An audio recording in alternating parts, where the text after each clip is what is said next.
అదరగొట్టే కారం రంగు రుచి ఆచి కారం పొడి.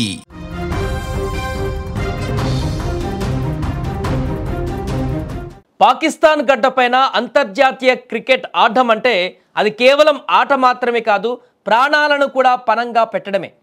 ఉగ్రవాదాన్ని ఏళ్ల తరబడి పెంచి పోషిస్తున్నటువంటి పాకిస్తాన్కు ఇప్పుడు ఆ ఉగ్రవాదమే తీవ్ర నష్టాన్ని మిగులుస్తుంది. తాజాగా శ్రీలంక క్రికెట్ జట్ పాక్ పర్యటనలో ఉగ్రకాటుకు తలొగ్గింది. ఇస్లామాబాద్లో జరిగినటువంటి ఆత్మాహుతి దాడి ఆటగాళ్లలో తీవ్రమైనటువంటి భయాన్ని నింపింది. అందుకే 16 మంది సభ్యుల జట్టులోని కీలకమైనటువంటి 8 మంది ఆటగాళ్లు ఇప్పుడు క్రికెట్ ఆడకుండా స్వదేశానికి తిరిగి వచ్చేయాలని సంచలన నిర్ణయం తీసుకున్నారు. పాకిస్తాన్లో క్రికెట్ ఆడకుండా ఈ అనూహ్య పరిణామంతో పాకిస్తాన్ శ్రీలంక మధ్య జరగవలసినటువంటి వన్డే సిరీస్ రద్దయ్యేటువంటి ప్రమాదం ఏర్పడింది. ఇప్పుడు తాజాగా నిజానికి రావల్పిండి వేదికగా ఈరోజు రెండో వన్డే జరగాల్సి ఉంది. కానీ దానికి కొన్ని గంటల ముందే ఆటగాళ్లు దేశం విడిచి వెళ్లాలని నిర్ణయించుకున్నారు. తొలుత పాకిస్తాన్ అధికారులు భద్రతపైన పూర్తి హామీ ఇచ్చారు. దీంతో పర్యటన కొనసాగించాలని శ్రీలంక బోర్డు భావించింది.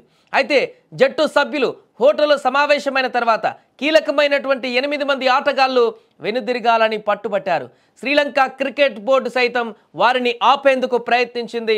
మధ్యలోనే వైదొలిగితే 2 ఏళ్ల పాటు నిషేధం విధిస్తామంటూ కూడా శ్రీలంక క్రికెట్ బోర్డు వారి ఆటగాళ్లను హెచ్చరించింది. అయినా కూడా ఆటగాళ్లు తమ నిర్ణయాన్ని మార్చుకోలేదు. ప్రాణాల కంటే ఏది ఎక్కువ కాదనుకున్నారు.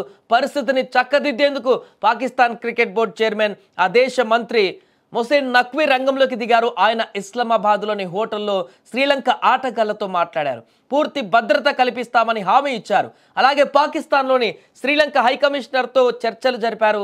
హైకమిషనర్ పాక్ చర్యలపైన సంతృప్తి వ్యక్తం చేసిన ఆటగాళ్లలో ఉన్నటువంటి భయాందోళన మాత్రం ఏమాత్రం తగ్గలేదు. ఎందుకంటే ఆల్రెడీ ఒకసారి దెబ్బతిన్నారు శ్రీలంక క్రికెటర్లు. 2009లో ఇదే రకమైనటువంటి దాడితో తీవ్రంగా గాయపడ్డారు కూడా క్రికెటర్లు.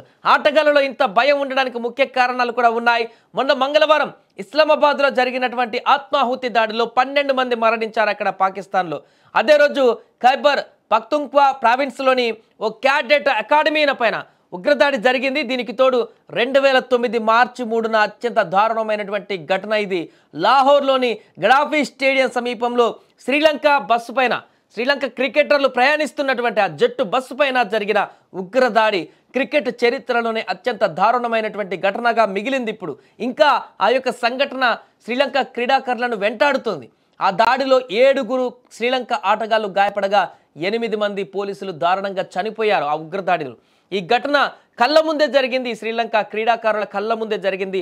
వారందరూ గాయపడ్డారు. ప్రత్యక్షంగా ఆ అనుభవాన్ని పొందారు. కాబట్టి పాకిస్తాన్లో క్రికెట్ అంటే దినదిన గండంగా మారిన పరిస్థితి ఏర్పడింది. ఈ ఘటన తర్వాత పాకిస్తాన్లో చాలా కాలం పాటు అంతర్జాతీయ క్రికెట్ పూర్తిగా నిలిచిపోయింది. ఈ పరిణామాల నేపథ్యంలోనే మిగతా 2 వన్డేలు కూడా వాయిదా పడ్డాయి ఈ రోజుతో కాకుండా.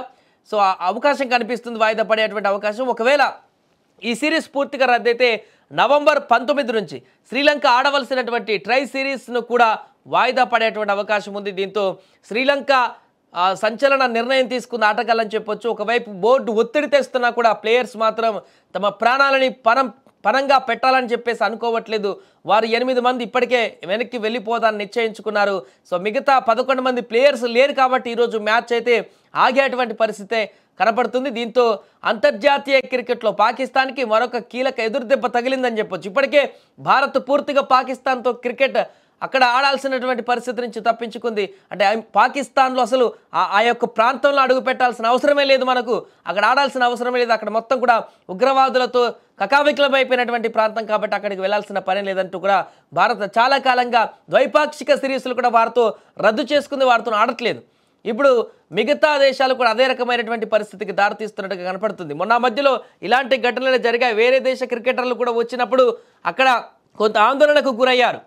మరలా అక్కడ దేశంలో ఉన్నటువంటి భద్రతా సిబ్బంది మంత్రులందరూ రంగంలోకి దిగితే వారు కొంత ధైర్యం తెచ్చుకుని ఆడారు. ఇప్పుడు శ్రీలంక క్రీడాకారులు మాత్రం ఆ యొక్క తప్పిదం చేయదలుచుకోలేదు. 2009లో జరిగినటువంటి దారుణమైనటువంటి సంఘటన ఇంకా వారి కళ్ళ ముందే కదులుతుంది కాబట్టి అప్పుడు క్రీడాకారులందరూ బస్సులో వెళ్తుండగా ఉగ్రవాదులు చేస్తున్నటువంటి భీకరమైనటువంటి దాడికి వారు పూర్తిగా బస్సులో ఉన్నటువంటి 7 క్రీడాకారులు గాయపడ్డారు. అజంతా మిండీస్ కానీ మిగతా క్రీడాకారులందరూ కూడా తీవ్రంగా గాయపడ్డారు. అక్కడ అదృష్టం బాగుండి ఎవరికి ప్రాణ నష్టం జరగలేదు. కానీ వారికి అక్కడ జరిగినటువంటి దాడి, దాని ప్రభావం, దాని తాలూకు అనుభవాలు ఇంకా వారి కళ్ళ ముందే ఉన్నాయి.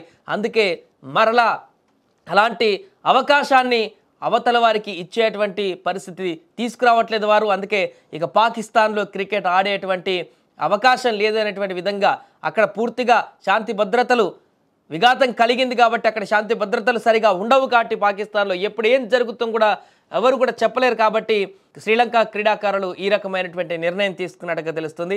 ఏదేమైనా కూడా పాకిస్తాన్తో జరగవలసినటువంటి శ్రీలంక క్రికెట్ మ్యాచ్ అయితే రద్దయ్యేటువంటి అవకాశాలు ఎక్కువగా కనిపిస్తున్నాయి క్రీడాకారులు తీసుకున్న నిర్ణయంతో.